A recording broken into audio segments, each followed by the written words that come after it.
পরিস্থিতি পুরোপুরি স্বাভাবিক হলে কারফিউ তুলে নেওয়া হবে বলে মন্তব্য করেছেন স্বরাষ্ট্রমন্ত্রী আসাদুজ্জামান খান।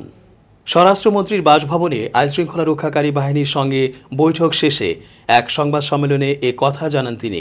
স্বরাষ্ট্রমন্ত্রী বলেন, সারা দেশে আইনশৃঙ্খলা পরিস্থিতির উন্নতি হচ্ছে। জনসাধারণের নিরাপত্তা নিশ্চিত হলেই ধীরে ধীরে কারফিউ শিথিল করা হবে। কোটা সংস্কার আন্দোলনকে ঘিরে সহিংসতায় দেশে যে ক্ষতি হয়েছে, বিএনপি নেতারা বলছেন এতে তারা জড়িত নন। তাহলে তার দায় কে নেবে তা নিয়েও প্রশ্ন তোলেন মন্ত্রী। প্রসঙ্গত, কোটা সংস্কার আন্দোলন ঘিরে সারা দেশে সহিংসতার জেরে গত 19 জুলাই দিবাগত রাত 12টা থেকে সেনাবাহিনী মোতায়েন করে এবং কারফিউ জারি করে সরকার।